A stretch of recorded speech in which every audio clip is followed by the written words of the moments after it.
much more what kind of empathetic. Yeah, You always have to explore that. of course. So there's two questions that are quite helpful. So one of them is if you could use any words that you know at all to explain to me and describe how you're feeling, what words would you use? Because then you're allowing them to use their language, not yours, and you're not giving them options. Is it dull? Is it sharp? Is it stabbing? That sort of stuff. And then the other question you can ask them is what hurts, and see what they come up with. Because an awful lot of patients won't, they might say, "Well, I've told you my abdomen." You say, "But what else is hurting?" And from a mental health point of view, asking someone what hurts, quite often you'll get that kind of exploration if they're grieving, if they're recently sort of they've lost their wife, their husband, their partner, whatever. Instead of saying, "Are you a bit depressed?" and yes, you've got your PHQ-9, which is very formal, but actually just asking someone what hurts can give you a very, very different kind of answer in a different way in, if you like. This isn't working now. Okay. So comorbidities can be defined as one of three types. Does anybody know what those types are? I know these now different types. Physical, like, antibody. Sort of. Social. Social. You have got your clinically dominant. So clinically dominant conditions is an illness basically that trumps another.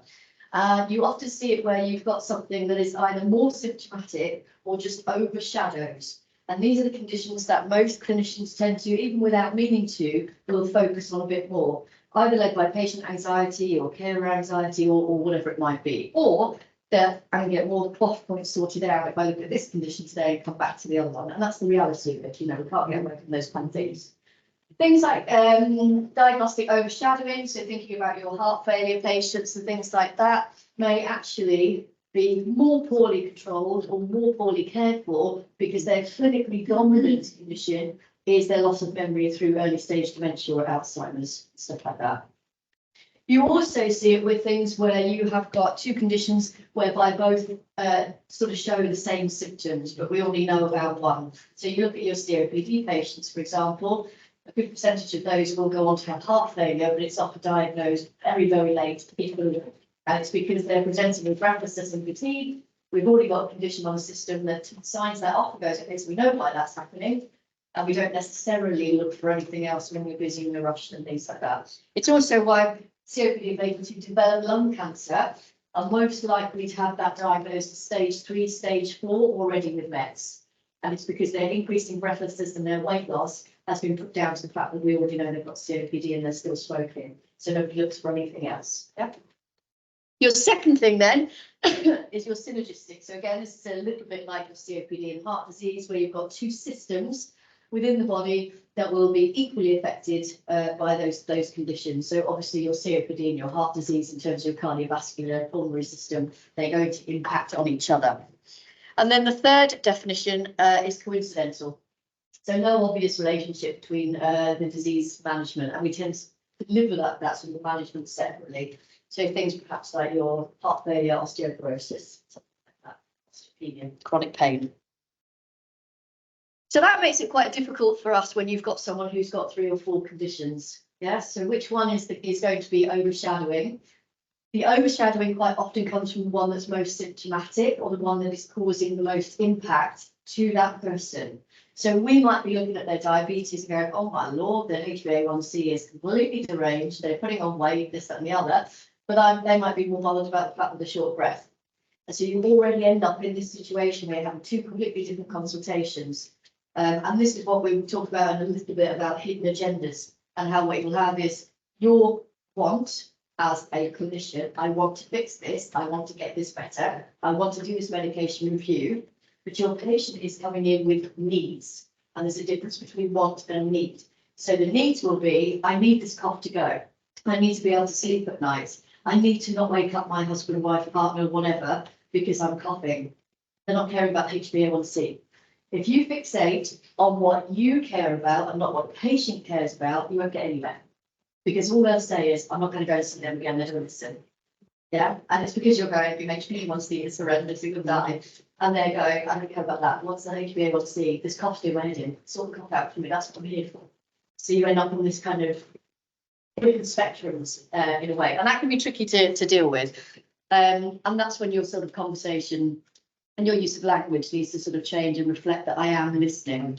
If you have a patient who is morbidly obese and they lose 3 stone in 2 weeks' time, they're going to be delighted that they've lost that amount of weight in a very short space of time. As a clinician, you'll be going, oh my goodness, that's a lot of weight to just drop. There might be something serious. Whereas they're going, isn't it great that I lost all this weight doing absolutely nothing really quickly? Yeah, because they don't understand that for us, that's a real red flag. For them, it's great that we're trying to lose weight for years. And so again, you end up on those different pages. If we just look at some statistics, and again, you know, with all statistics, it depends where you get your numbers from and where you're pulling data from and that sort of stuff. But if you look at your average sort of COPD patients, about 25% of those will get CHD, so they'll get some form of coronary heart disease. Heart failure tends to be higher than that, but we miss it as a diagnosis. We don't have the exact stats. Things like diabetes, but the interesting ones, I think, is things like erectile dysfunction, inability to orgasm as females as well. We just don't have the data on that because I would. But we ask about this in diabetes. We don't ask about it in COPD, and we ask about it in diabetes because it's on the template, so that's what we should do. But we don't ask about it in breathlessness and stuff like that. So we miss a complete comorbid condition. And you might think, well, there's no big drama with that really, but if it causes a breakdown of relationships, if it means that people are no longer connecting to the people that love them and stuff like that, now you're leading into your anxiety, your depression, and they're less likely to stop smoking, they're less likely to self-manage, they're less likely to be compliant with medication. And it's all because you haven't really talked about what's bothering them, and it's the breakdown of their relationship. Osteoporosis, you see, is very high. Incontinence, very, very high. We don't tend to ask about that. But someone who's coughing all the time, poor pelvic floor, there's a lot of kind of incontinence stuff where we can obviously send them to bowel, bladder, and things like that. At least a quarter of your patients with COPD will have chronic pain. So, you know, to live daily in pain is problematic. And you're going to find it very hard to sort out any of this stuff if you've got a depressed, anxious patient who's in pain. So if you don't focus on these 3 things, you can forget about sorting out these 3 things because they just won't engage. They're focused over here. So that said, we've got at least 2 different populations in terms of what their comorbid conditions are, why they have them, and you know what our angle needs to be in terms of how we're going to deal with them. Now, the first one you can see is increased life expectancy. So we're obsessed about keeping people alive for longer nowadays, and we're doing pretty well at it. So the average, I think, age for men is 84, is it? Women 87, something like that. And obviously you've got organs, bones, muscles that have been living and functioning for 90 odd years. They're going to get tired, things are going to go wrong. So it's just that they have had exposure to risk factors longer sort of over time. The second group we have then are those who haven't necessarily had a length of time of exposure, but they've had more intense exposure. So these would be your patients who perhaps are less educated, more in socially deprived areas for the most part. That's not a huge generalisation. Generally, you will see smoking, alcohol use, obesity, very poor physical activity, and those sort of things as well. So, you know, how we treat our elderly population is going to have to be different from how we treat this population in terms of the sort of drugs that we can be prescribing, doses that you can use, the increased risk of things like falls and secondary problems from polypharmacy, which you might not have in this group. So your approaches might be slightly different in terms of what you can do, and also where you can refer them, obviously. So what's the increased risk then? So patients with multi or comorbidity, what are they higher risk of? Don't overthink it. Yeah, so secondary things, so stressor events, heart attacks, strokes, things like very acute stuff like that. Yeah, what else? Problems. Yeah, Mobility. yeah. What else? What about in terms of impact on their life? Where do they end up going quite a lot? Hospital waiting every 5 minutes, yeah. They end up under sort of 5 or 6 different outpatient clinics, so they will give them different messages. Giving them different appointment times, letters and stuff. So to your elderly, it's very hard to keep up with all of that. Sort out who's going to take you there, who's going to bring you back, those kind of things. They also have more in-hospital not just outpatient, but more inpatient days. And that's increased risk of dying, so increased risk of death, sometimes even from hospital-acquired infections and things like that. So something they would never have got if they hadn't have ended up as an inpatient. Institutionalization. So they get used to, when this happens, when I get this flare up, I need to be in hospital. See it quite a lot with your COPD patients. Yes, too scared to be at home, they're too breathless. If they're in hospital, warm bed, fed 3 times a day, doctor on hand, all good. Yes, so it feels better to be there. Obviously, there is the cost. So they've got increased reliance on healthcare resources. So they're going to cost us a lot more, not just NHS, but in social care, in transport, cost of medicines, all of those sort of things. Decreased quality of life, obviously.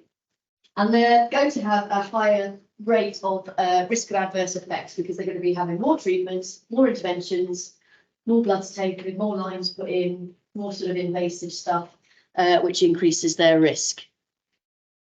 The problem we have as clinicians is that the best approach to actually managing these patients is still unclear. We've got one guideline, I think, by NICE that talks about comorbid conditions and long-term conditions. All of the other ones are single disease focuses. So when you've got a patient with 3 things going on, diabetes, heart failure, COPD, there's almost 3 guidelines that you're supposed to be looking at from NICE. You'll also then have guidelines from Diabetes UK. You'll have BTS sign from your respiratory point of view. You've got the British Thoracic Society telling you this is a good idea about your heart patient. So all of a sudden, you end up focusing on one and perhaps leaving the others a little bit by the wayside. The second thing that happens is the way that we train, although as generalists, there was this whole push in the sort of 90s or whatever to go towards having a special interest. Yes, we had GPs with special interest, nurses with special interest. You became the diabetic nurse or the respiratory nurse. Your GPs became the GP with special interest in ENT or respiratory or whatever. And so when you have a special interest, whether you like it or not, you become a little blinkered to the bit that you know the most about. This is what you're better at. That's just human behaviour. You can't get away from that. But it does mean that you've got a patient being called into the practice, say, for example, 3 or 4 different appointments with 3 or 4 different people to tick off those parameters, instead of just coming in, seeing one person in 40 minutes and getting it all sorted, which would be the ideal. An ideal world. That's what we try and get towards. So the other thing that we tend to focus in on is age. Now, I appreciate this data is from 2012. I haven't updated just because it hasn't changed an awful lot. It just keeps increasing. So at no point is it getting better. And we're looking at the age group and then obviously the number of patients who would have 1, 2, 3, 4, 5, 6, 7, 8 plus conditions. When you can get into your sort of 60s, 70s, there's a higher proportion that you're probably going to have between sort of 5, 6, 7 conditions. So that's quite a lot to be getting on with. And we look at this and we go, that's quite a lot for us to deal with, but actually that's what your patients are living with. So we see them for like 10 minutes or whatever, but this is the impact it's having on their life. The interesting thing though, however, about this data is if you go all the way down to people who are 45, 50, you can already see there's a higher number now of people with 2 or 3 conditions. And this is where we need to be focusing, if you like, in terms of our proactive care as opposed to reactive care. At the moment, what we tend to do is we wait till people get to over 65 and things like that, and then we become a little bit more proactive. But actually, it's this area here and this age groups here that we want to be thinking about, okay, early intervention, not waiting for a patient to come in with a symptom, but to be looking at perhaps the data that you hold on those patients already and say, okay, I know this patient's got very high BMI. I know that the last HbA1c was borderline, and I know that they're smokers. So you've got 3 parameters within an EMIS or whatever system you use, search, and they might be the patients that you want to be honing your focus in. There's absolutely no point looking at all of your over 45 smokers and wondering if they've got COPD, because you'll just get all of them, basically. So what you want to be thinking about is, okay, what 4 or 5 parameters can I get someone, either do myself or get someone to put into a search to try and identify those that are at risk of developing those conditions in this age group here, where they're still working, they may still have young children, and there's no reason for us not to be getting on that quicker. What we tend to do historically as well, you have your patients in their 40s, early 40s, something like that, with a marginally raised stage 1 hypertension, and we go, well, let's just keep an eye on it. Well, what are you keeping an eye on? There's no point. The other thing that we have is patients will be on things like Ramipril, but their blood pressure will still be sort of 140 over like 88. That's not a well-managed hypertension for someone who's on Ramipril. So we should be looking at that and thinking, okay, this isn't something we can say, yeah, okay, let's see how you go. Lifestyle changes and things, certainly with hypertension in this age group, they're not going to bring it down. And if they're in stage 2 hypertension, you give them 3 to 6 months to change their lifestyle. All that's going to happen, if it happens, is they'll come down into stage 1. They're still hypertensive. And so it depends on how much time do we give reasonably without saying to a patient, I'm really recommending we start sooner rather than later. You know, we're treating this, minimise impact, minimise them getting to this age and having to retire early because they've had a stroke.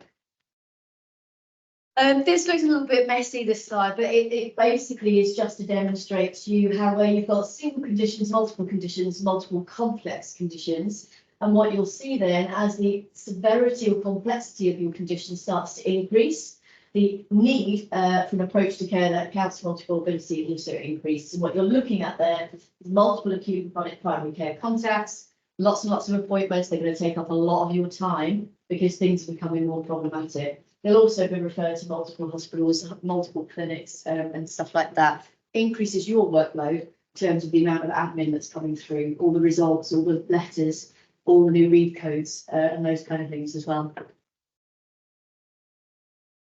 This is just to bring some joy, not. This is the prediction, unfortunately, for diagnosis of long-term conditions up to 2029, so in the next 5 years or so. And what you can see is hypertension, diabetes, heart failure and COPD are all on quite increased trajectories. Diabetes in particular, look at this, and this is from 2014 to 2029. So a huge increase in what we're going to be seeing.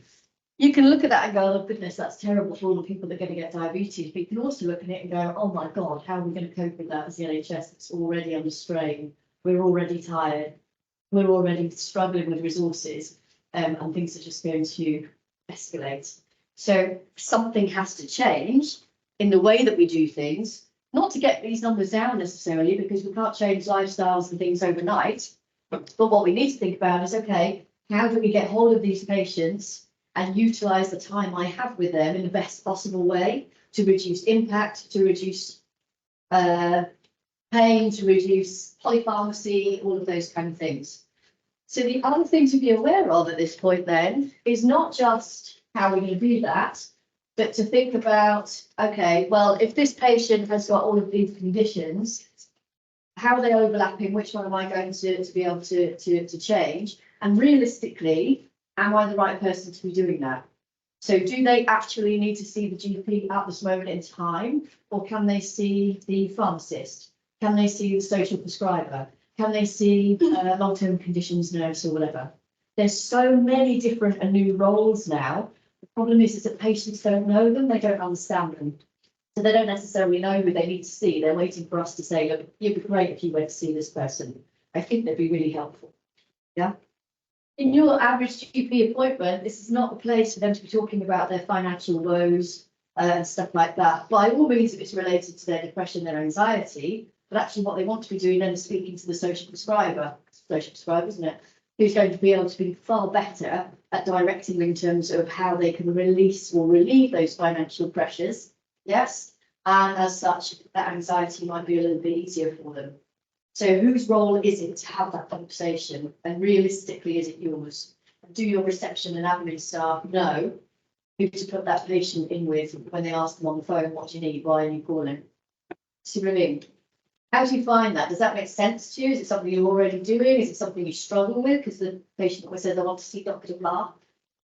Or maybe then can I make a comment? Also, just previous few slides, you said continuity is very important. So I can spend time with the patients who can deal with everything.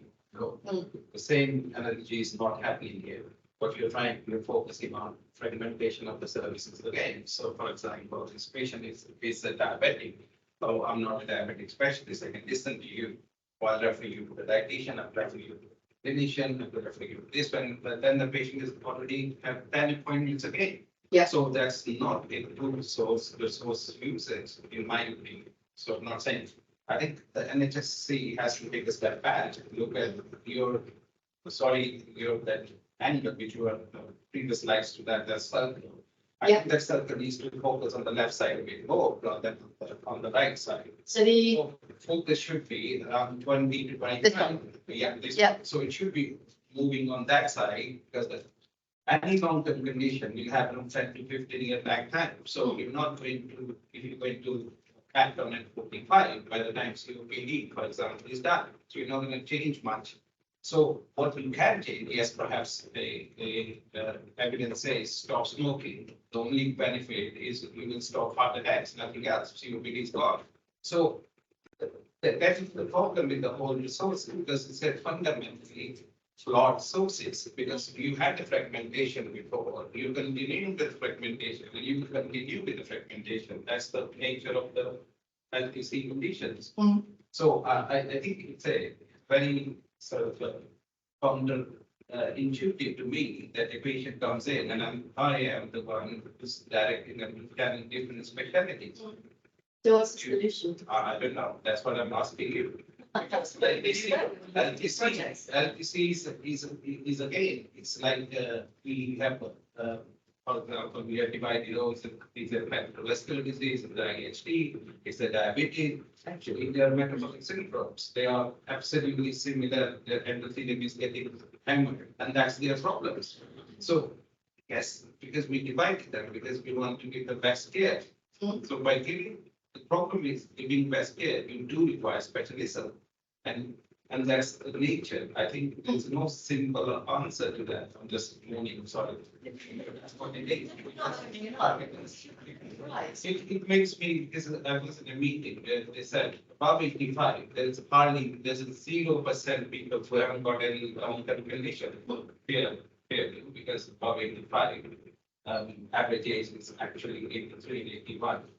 Previously slightly dropped, and that's why this all PC and then everything came out with the modern report. But anyways, what I'm trying to say is that the frustration point is that we do act late and we want the results very soon, i.e., or if I have done smoking cessation, or you have how many of 45 years have stopped smoking? No, I have to go back to the schools. Stop smoking there. Of course, I have to go back to the gyms, to the community centers to stop smoking there. Not at the school in when you're 45 and you're in a very stressful environment like me, I can smoke at times. So that's the problem. So this is where we are as a nation, as a community. We lack that way because we want short-term answers very quickly. Yeah. Specialism. But I think we've got to that point because of services that have been removed. So if you look at obesity, from the age of 10 years old, if you've already laid down those cells, you're younger. It's 5, isn't it? 5. Yeah, so I completely agree. The problem is that we are now living with an entire population, generation-wise, not just 1, 2, 3 generations, who are already in that difficult position. Yeah, exactly. So- Your last slide. Yeah. Very eye-opening for me, but because it's a huge. That one? It's not this one, the next one. Oh, this one? Yeah, Yeah. it's a huge burden. Well, what I find, and so the other thing I find quite interesting about this is thinking about certainly hypertension and diabetes. These are two things that we already know, exactly as you say, from a young age. It's going to have one, a genetic predisposition potentially, but also a kind of development predisposition as well. The difficulty is it's all very well, we can look at this and we can say, okay, well, in the next however many years, 10 years, 20 years, we need to get better at the way we're doing things so this doesn't happen. But we're in it now. So, you know, yes, sorry. Did you want to? I was just going to comment on the consistency point and what do we do because if we need specialisms to support all these different kind of factors. I just think in what this project is aiming to do at the very least is bring those specialisms together so that there's consistency in the communication and like what you've said is true, you can't, and like what everyone said is true in the sense that it would be wrong not to give people space with a range of specialties when they have a range of multiple conditions that range from physical health to mental health and everything in between. So then our kind of expectation of what consistency looks like isn't I have to solve everything because they only know me and we're the only relationship, but it's moving the consistency to the communication across the different specialisms, which potentially that feels like the newer thing that's People come through the garage, don't they? Yeah. Because they're not just going around and round and round, and no one brings all of those opinions together. I think we're doing that. Hopefully, that ambition is at least to be doing that across the pathway, which should, over a long period of time, as we all kind of acclimatise to a new period of working, change also what a member of staff's experience is of that continuity as well. And I think that could be. So looking at this, I think for me, my background is, I've been working in primary care as an ANP for the last 4 years. Prior to that, I've done lots of nurse specialist roles in different things. And I also worked with community matron, where I had patients with comorbidities and I was managing community patients as community service. So when I came into primary care, I struggled with dealing with one problem. I really struggled with that because as the patient came to me, I saw everything. And fortunately for me, the practice gave me a lot of leeway to work the way I felt I needed to work with patients. So this is was my typical patients. And what I ended up doing was I had the practice nurses do the reviews, they would do the reviews and then put the patient in with myself. And on my appointment, I would deal with hypertension, the HbA1c, the COPD, whatever needed to be outside shots and medically, so clinically, I would deal with everything in my appointment. But that means I was doing that in double appointment, which was 20 minutes, and I struggled. But I felt better because I felt that patients needed care plans. I was making sure they had asthma action plans, all of that. And but I got worn out.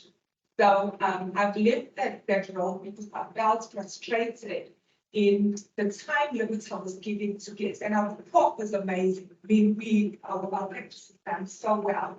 But I really got fatigued. I got tired because of the time frame I had. So I'm a bit excited. So I'm going into this. I haven't even started. I'm starting next week in this project. So I'm now working for Southern with this project. And I'm excited to come up with a model that's going to work for this. So I think that I'm sitting here and listening to everybody. I'm thinking maybe I'm a bit ambitious with this. We have to be. I'm a bit ambitious with it, but I'm feeling hopeful that we can find a way because I've done it with the right time.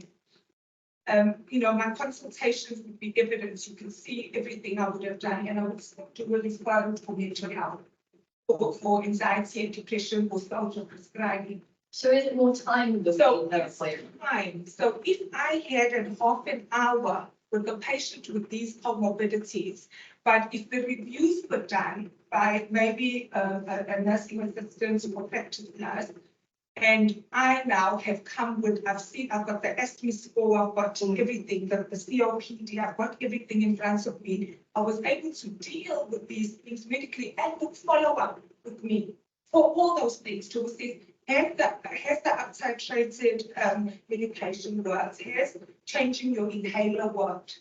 Are you stable now? But I had the leeway and I had to fight because I said, I can't work with this, with no follow-up and managing the patient one thing, because I've come from being a heart failure specialist nurse, I've come from being a diabetic specialist nurse, I've come from other roles, and I understood what needed to be done. So my point is, I'm worried about the temptation from listening to everybody, but I'm also excited to create a model that where we can do this. I mean, she's good. We should clone her a few. Oh. So that's exactly my problem is not with the 1 or 2 persons. I'm going, it's a operational thing. I'm going more ethical and logical thinking behind it. say for example, I'll give you an example now. You have this projects of finding COPDs, if you remember a few years back, finding hypertension, now CKD finding. So all these things, when we, say for example, now I'm managing 100 patients with this, with the hypertension, right? Suddenly you find for me another 20, where I'm going to get those 20 to be. So I'm actually very challenging here. Do I give the right amount of care to each one of them? Because I've got a definite finite time or financial expertise. So I completely agree. So we should clone 10 of them and just put them there. And look at her first point that she felt frustrated. It's the same point in a making, because there is not enough frontline resources to, and we are trying on one hand, and it just is pushing us to find more and more chronic conditions. At the same time, less skilled workforce to deal with it. So these are the problem, and what you will get is second-class service. I'm sorry, that is what it is. In A&E, I spend around 11 hours myself. So what sort of service is this? I'm sorry, I'm going on more ethical and more operational ways, but this is the problem here. We So come up with the what I'm project. hearing, two things there, if that's what you're hearing, Lauren. What I'm hearing is that we need more time in those appointments, but with someone who has a level of experience across the board to be able to undertake that more objective data, the subjective data and the price to buy and all that kind of stuff. So having someone have to do the kind of like do the blood pressure, do the peak flow, do all that kind of get all that stuff done, and then they come to you or come to whoever, so similar to what I would do, and then do all the more advanced stuff in that respect. And who does that have to be? Who is that in your mind? Is it a nurse? Is it a pharmacist? What is it? A GP? Yeah, but then that's the problem, because you're coming with a lot of skills, a lot of experience, and pharmacists may not, even a nurse. So that's an opportunity, Yeah, right? yeah, So yeah. if you can say a dream pharmacist that you don't have upskilled today. What's the ideal? What's the, I mean, yes, by all means bring problems, but also what's the The solution? idea to have more legal life. I'm going to get to Paper to But today. that's okay. So you're more like, not in this project. But in order to it's only to help you training. Because that's what they don't have to do something. I think, Which they won't pay. thank you. She made a good point that some of those skills really. So Panita, our operation manager, made a good point that we are looking for someone for the last 2 years in the PCN. Got the funding, but there's no one. So how this is the fallacy of the system that yes, we want to have, but we have the money, but where are the people? So what band of money do you have, just out of interest? 8. Okay. Dave, do you want another job? Then I will. There's another job. Rebecca? Sorry, excellent. All of that, to go back to the original point, is I think the answer is, which what we've been doing a lot, specifically in my PCN, is to upskill the teams to do it. So what you do, we're upskilling our nurses to do, and they do that. There's a whole group of them who do see the whole patient, and that's what this whole mental project's about. So we are literally, they don't just see the patient as one condition walking the door. They see someone coming in for a smear and they notice they need to look at their blood pressure, they're told not to ignore it, and they don't ignore it. And that's what the message we need to get out, and that's what this project is trying to get people to see is, and from a young age. So if I was ignored, I've blood pressure, I've had high blood pressure for many years. I'm 55, I've probably had blood pressure for about 10 years, 15. No one did anything about it because I was fit and I ran. And eventually somebody put me on blood pressure medication. So I because I don't look like somebody who's got high blood pressure. So then what we've got to do is educate our team, pharmacists, nurses, GPAs, healthcare assistants, NAs, all of them need upskilling to look at the bigger picture, because everybody has a part to play in this, from the receptionist, care navigator to the senior nurse. So yes, your consultation is fantastic. We can teach other people to be able to bring threads in, to signpost, to push them out. And that's what this multi-morbidity project is about, because it's also about looking at actually right now, as you said, it's not about necessarily their high blood pressure in the patient's mind. Actually, what they really should do is their rent housing out. So we need to do that alongside what we're doing, and it's giving our staff the ability to be able to break it down and do it. And that's to me is where the hope. Yeah. Because I think there's hope. I do think there's hope. And also, there's a lot of operational issues that can be sorted out with this. One of the first things I did when I started in this practice, because I looked at everything, I come from the wisdom eyes, and I was like, but these patients have got all these conditions, why is all the recalls different times of the year? And I said, can we please use an audience templates and give a recall for all of these things in this time, one recall for everything, because that makes sense. And then you book a patient for a double appointment. So there was all these operational things that we needed that can be sorted out to streamline this. So I'm very hopeful. That's exactly what you've got to keep the hope. You have to keep the passion and you have to keep the hope. Yeah. It's doable. We've just got to believe it's doable. It's administrative and operational from the background. And that makes a lot The other thing to remember as well is the point of these projects is to learn. As well, actually, and say, "Do you know what, oh my God, this does really work." Yeah. Or we go, that's a really good thing, but actually we've picked up on this problem and this doesn't work, and that's what we need to look at. Yeah. You know, if we don't change anything, nothing's ever going to change. It's just going to get worse. And you've got to try it. You've got to be brave, haven't you, right? Be brave, yes. Be brave. Very much brave. We're sitting there right now. Positive. Yeah. Be positive. We're also, it's negativity personified at us all. And it's just trying to get positive. Something that I think the best team you're planning to use when using the risk stratification tool and then kind of working out who's their initial complex case management cohort. They wanted to look at kind of frequency of appointments and basically see who are people whose needs are clearly not being met by their appointments because they're asking for one every single week. So they don't, there's not an event happening every single week. It's because their needs weren't successfully met last week. And by no means am I saying that's somebody's fault. But in terms of this project, the hope is, and I think that answers it in part, and up to your point about what about when we identify 20 more people that we also need to support. I think this project hopefully genuinely has the potential to kind of Absorb those people. those people can be being successfully managed to the point where they're no longer taking up that kind of frequent appointment space. And I recognise that pressures are higher than that, but I think that is a kind of strategy. Let's absorb them. Absorb. So prevention over time then. So again, this comes a little bit back to that. We've got 3 different types of prevention.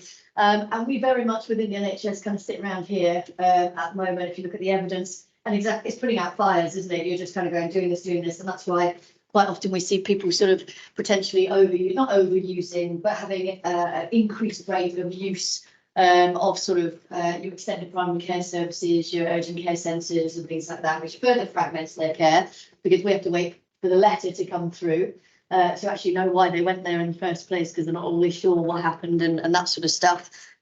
The ideal would be the other end of the ladder, which would be down here, which is that primary prevention and that avoidance of illness, or in the very least secondary prevention, where we detect that condition early and then try and intervene much earlier as well to try and reduce impact and to try and sort of stay away from the top of the ladder. And I think exactly what hopefully you're going to be doing, which is very exciting, could really get a sort of group of people to be managed down these bottom rungs as opposed to at the top there, which is where things just go a little bit awry.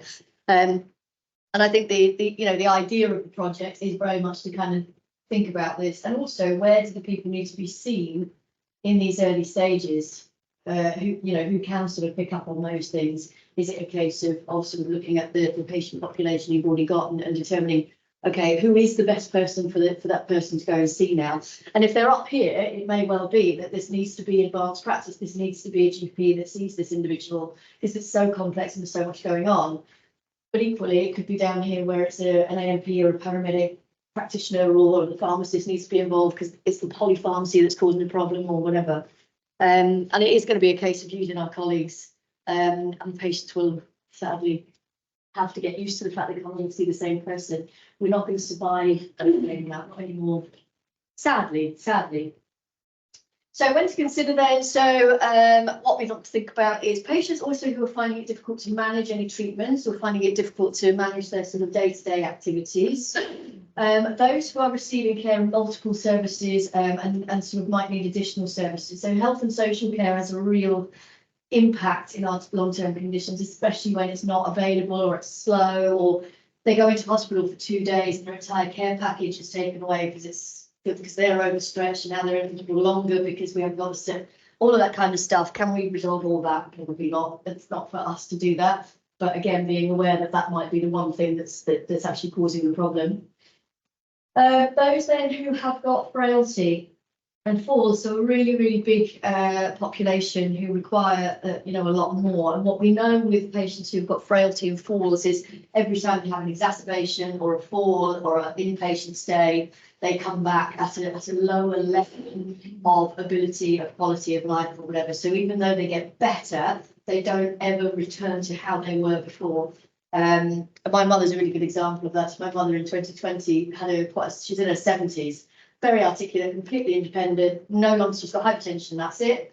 And she had a fall that she got she felt back, so she had an occipital bleed, but her brain bounced forward and she got a frontal hematoma as well, and she completely lost power of speech. And although her speech came back, her confidence hasn't. So now she's a perfectly healthy woman, she's very clever, she's a school teacher, whatever. But she's so nervy of everything. Even if you say, let's go for a walk, she's like, let me hold on to you. She doesn't need to, but that's what's gone. It's the confidence. And I can't help but think that if I live in Scotland, so they're in Bedfordshire, and my dad is thankfully very, very active and whatever. But I think it's my dad that is managing her in a way. Do you see what I mean? And if he wasn't really around, I think it would be very difficult.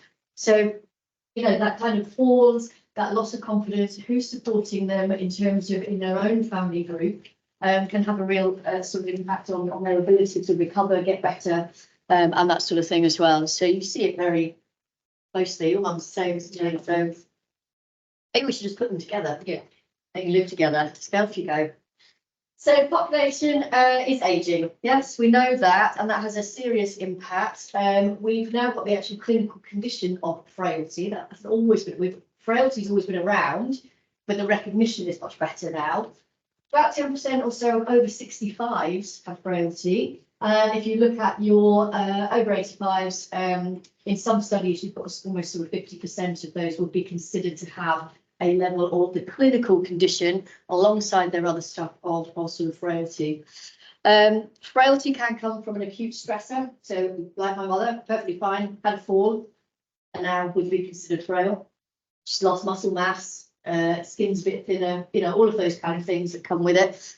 And similarly, you'll have groups where they may have a minor, I say minor, but they might have a heart attack or something, an MI that they recover from, but actually that just pushes them, almost speeds up their journey to becoming frail. So there are various things that we look at. You look at the formal definitions then, increased state of vulnerability due to stresses, quite often age-related, or a medical syndrome with multiple causes and contributors that's characterised by diminished strength, endurance and reduced physiological function. So things just slow down. And that sort of strength and endurance is what increases the risk of further falls, further diminishing of overall kind of ability to stay safe and look after themselves from an independent point of view.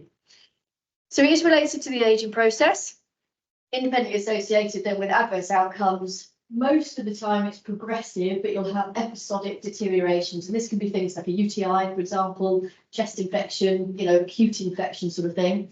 Or it can be things that could be considered preventable components, and that would be OT making the house safer, or getting bars in the bath, and those kind of, we say simple things, but those sort of things that can make all the difference. So for the most part then, what you have is the highest order functions are lost first. So you'll have things like divided attention, upright bipedal ambulation, and opposable thumbs. So grip gets lost, more likely to suffer burns, drop things, that sort of stuff, more likely to fall. And as they become more frail, their social interactions, their social kind of world tends to get smaller. You see it quite often. People come out of hospital, and so my mother always used to go to church every Sunday. She probably goes once or twice a month now. And that was a very social thing, Irish Catholics, very chatty, whatever. And now just on a Sunday, if she's feeling a bit nervous, or the weather's not good, she's so scared that she's going to slip or whatever. So it's all a confidence, there's no reason for her not to go. but she won't because of that. So her social interactions got a little bit smaller. And of course, we have to remember COVID and things like that. So a lot of people became more isolated during the pandemic and stuff. It may be that then we have a result of a new tablet, for example, or a new treatment or some illness, and we can then see that lead to sort of either deliriums in terms of infection, increased falls, impaired function, and then actual social withdrawal, where they just, the world becomes a lot smaller to keep themselves safe.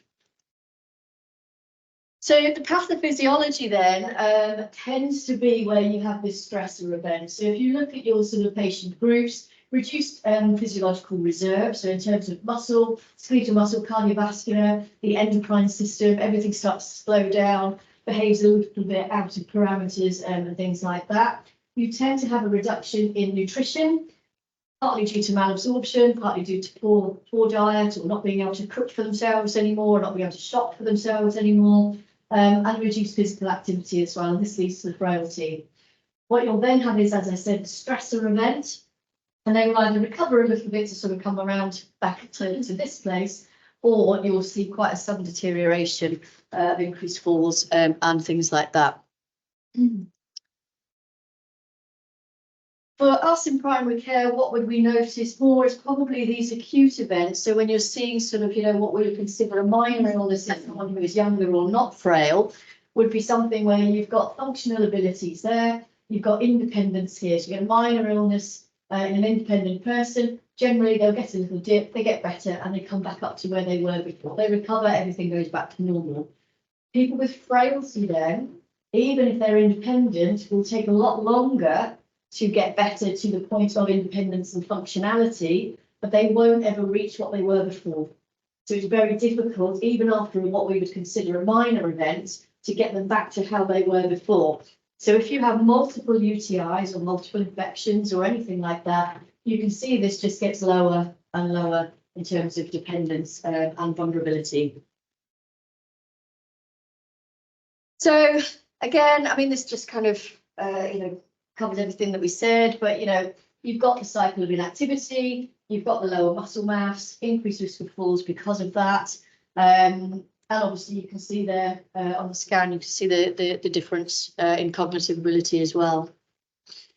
So can we assess it in primary care? Well, there are things that we can assess in primary care. Again, you can argue a point, should this be done in our average appointments? Is this something that should be done in a long-term conditions appointment? Is this something that we should be considering as important as hypertension and blood pressure monitoring? I don't know, I don't have the answers.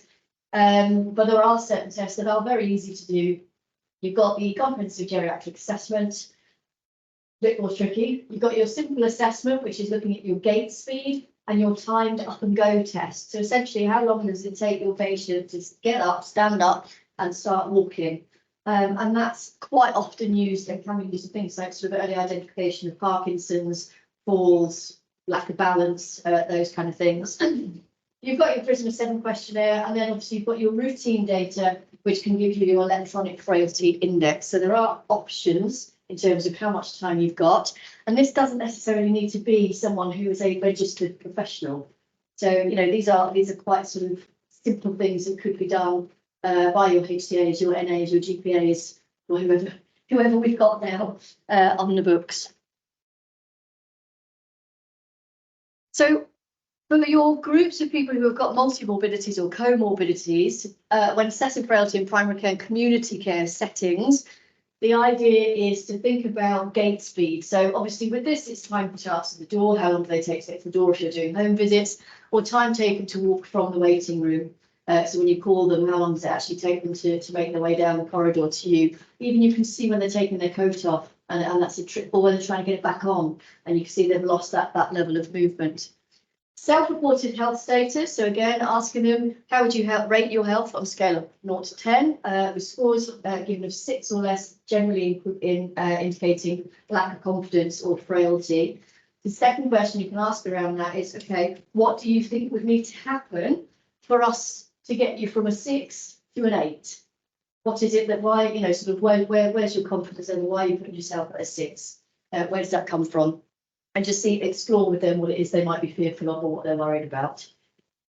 Full excessive gait speed then is with more than 5 seconds to walk 4 meters would indicate you frailty. Dead easy to do. They're walking down the corridor anyway. And then you have your Prisma 7 questionnaire with scores of 3 or above indicating frailty. So this is very much about sort of identifying those groups within your long-term conditions who are going to become more vulnerable more quickly. Oops. You could include that in the initial review. You did one. Yeah. Again, the problem is that we're still in that mindset, really, not us as individual clinicians, but from an approach within the NHS of being reactive as opposed to proactive. If you look at sort of Macmillan, you look at cancer care and what they're trying to do and what they're trying to change with cancer is that, you know, they'll do what they call a holistic needs assessment. So they'll actually look at what they need there and then, but also what are they likely to need in the future, knowing what we know about that condition. So if you've got someone who has, you know, a cancer that unfortunately is not going to be resolved, what is going to happen? The pathway doesn't generally change. Yes, at some point they probably will need palliative care. At some point they probably will need some level of analgesia that is going to be more problematic to get hold of because it might be a controlled drug and stuff like that. So they look forward, once they know what's going on, to try and almost predict and get in place things that are going to be helpful sooner rather than later. So we're not reacting at 3 o'clock in the morning on a Sunday night because they're all of a sudden in acute pain with no one to go and see them and those kind of things. So the Macmillan care plan will look like this, and it asks, I mean, and most checklists will ask you to sort of look at 6 key domains. And again, you'd be thinking, what, you know, we had 10 minutes or 15-minute appointment, how am I going to cover all this? But you already do it, really, because your practical and your physical is your assessment of their gait as they're walking in, their ability to sit or get out of the chair.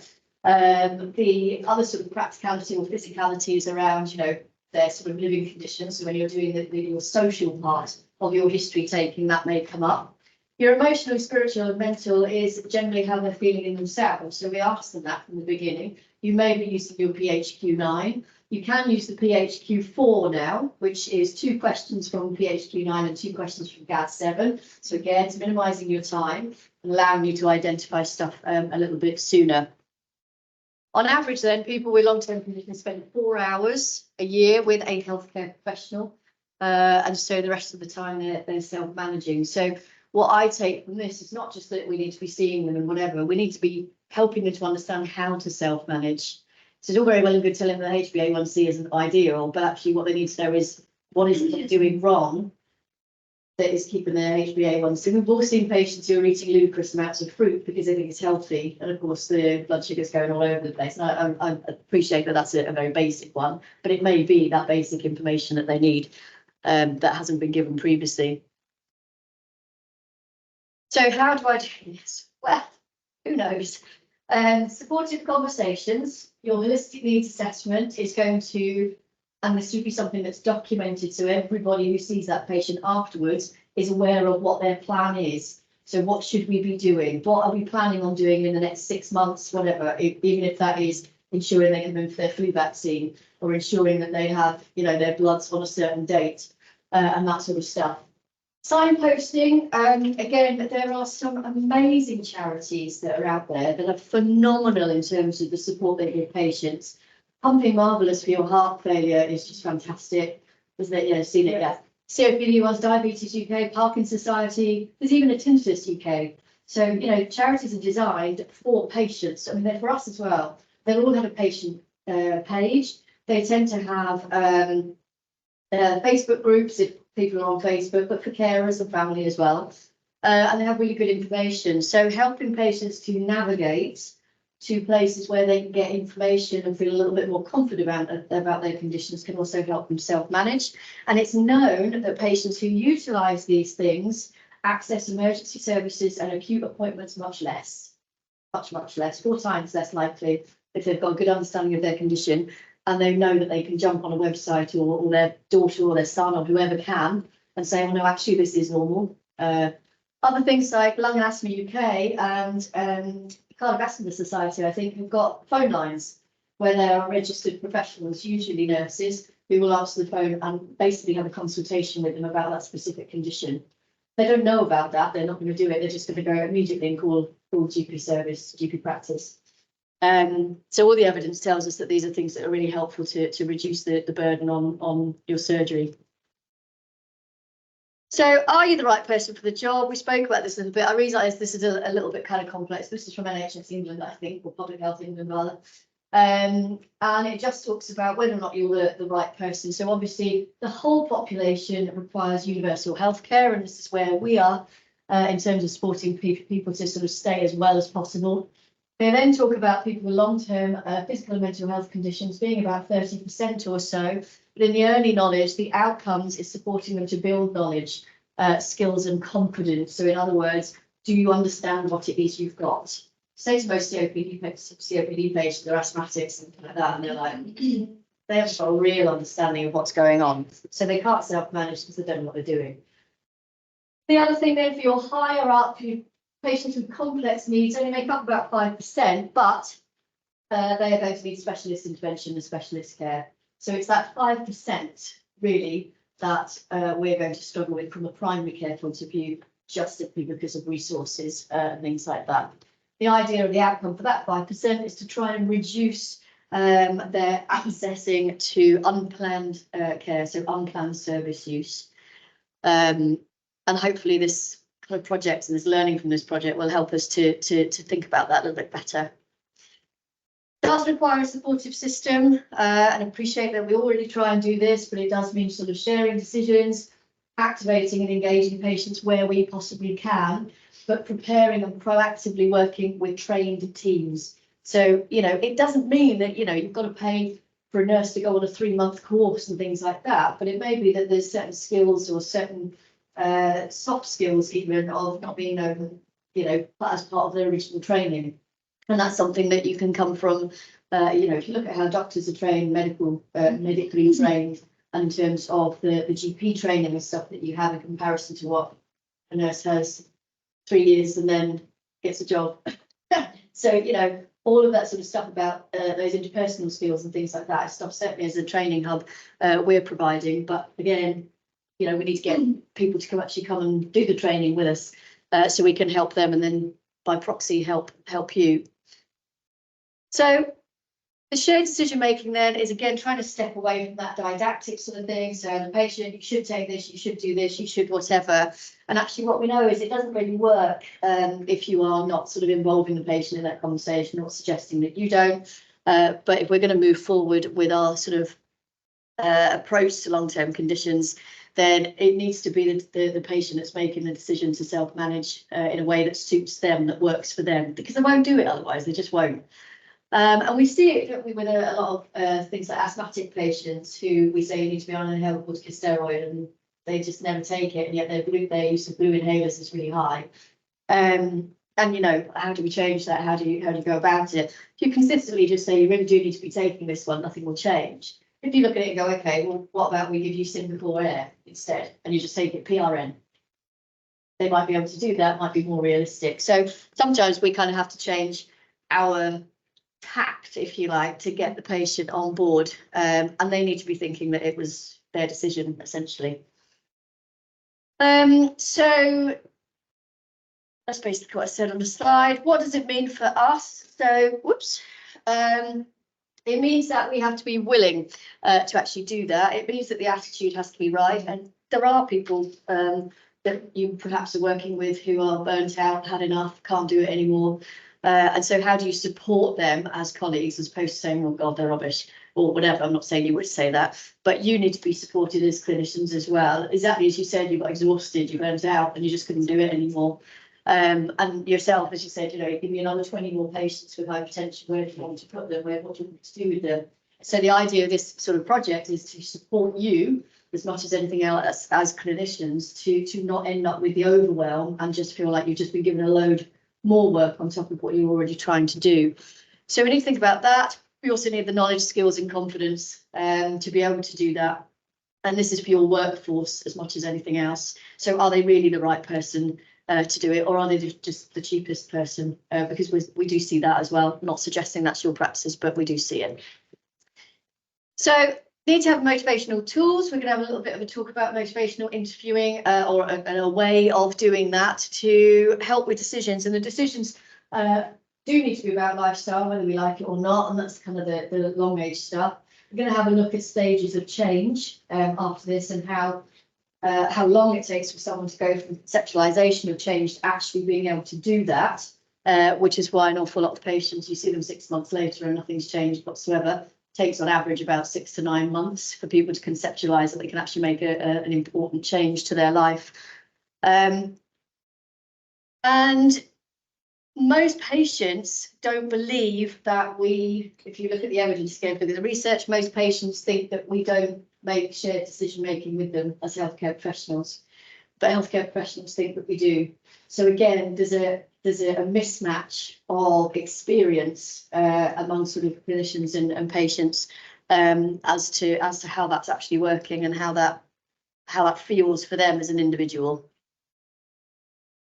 85% of clinicians believe they share decisions, but only 50% of patients believe this is the case. Why do you think that is? What would your feelings be? There's no right answer, I'm curious. Say again? Yeah. Why else? If 85% of us think that we're sharing the decision making with a patient, only 50% think so. I believe that when we're talking to them about possibilities, they think we're telling them. Yeah. Instead of trying to sense their agreement or giving them an opportunity to ask questions. So the other thing as well, absolutely, the other thing as well is that, again, it comes back to what I was saying earlier. If you look at the qualitative data, your patients will be saying, I came in with a cough, and they just kept going on about my HbA1c. And so it's actually that what they're focused on, what their need is different from what your want is from the consultation. And that's that hidden agenda, that patient agenda, which we're going to have a talk about.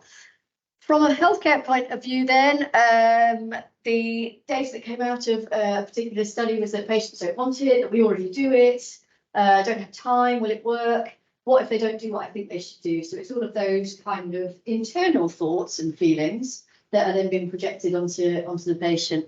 I don't have time is a classic thing. We say that about everything, can't we? So that comes back to how long do we need? So is the problem, why should we do it or how can we do it? So is it that we just don't have time? Do we think that we're doing it and we're realizing that actually patients don't agree at all? And how do we sort of change that from our perspective? The reasons behind doing it is the ethical imperative. So patients want to be involved. And we know that from reams and reams of data. The legal imperative then is obviously we are required to get informed consent to discuss options and things like that. The evidence base is there for it and the appropriate allocation of resources for patients to get the care they need, but the care they want and no more. And so, you know, it's another thing that we probably incorporate mostly into our day, or at least we think we do, but patients aren't necessarily agreeing with us. So where's that gap and how do we kind of fill that? The overall marker of success, of course, is that your patients are activated. They know what they've got. They know what they're doing. And of course, this isn't going to be all of your patients. We know that, you know, working in partnership then and to proactively manage health as opposed to being reactive. So looking for things before someone becomes symptomatic and before the damage is done. If you look at the levels of activation then, you've got level 1, 2, 3 and 4. And the idea is where we want to get patients up here. Now, realistically, you're probably going to get them to around sort of level 2, level 3, because they've got so much going on. But ideally, what you'll have is an improved level of health. And the improvement in health means that their ability to self-management manage is better. But you also get reduction in unwarranted utilisation of services. And this is where we sit in terms of clinicians.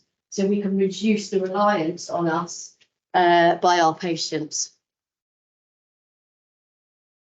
So the aim then is to support all patients with long-term conditions to get knowledge, skills and confidence to manage as best they can themselves. And as I said, there's a hell of a lot of patients who just don't know what they've got.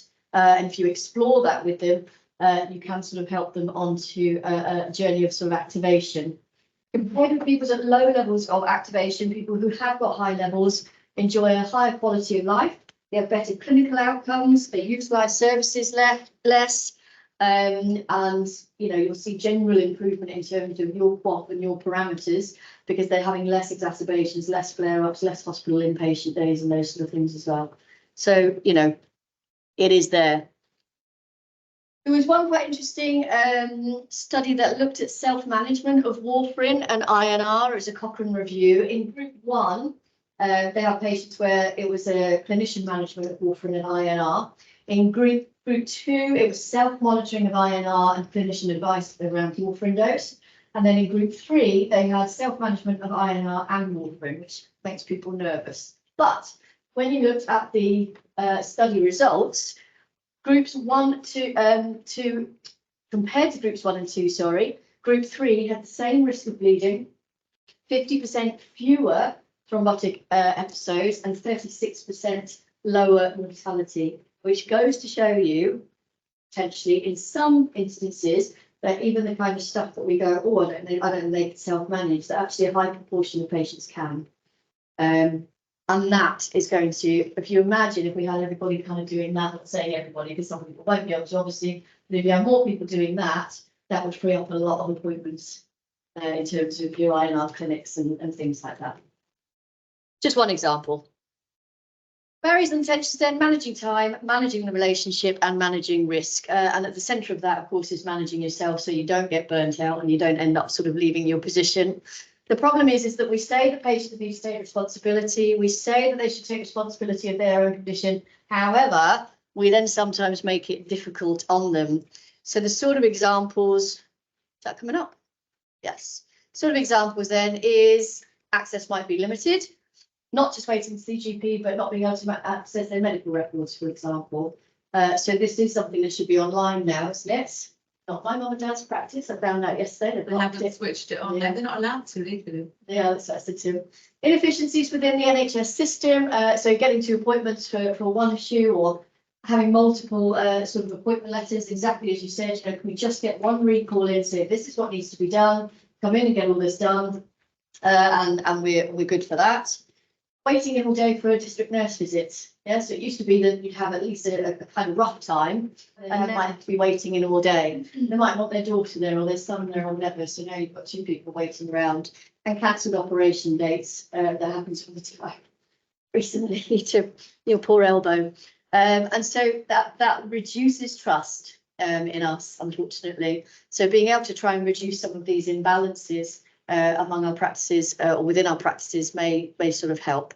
Withholding prescriptions because a review is outstanding. You know, it's those little things when patients get blocked at reception and can't get any further, increases frustration, increases complaints and reduces compliance.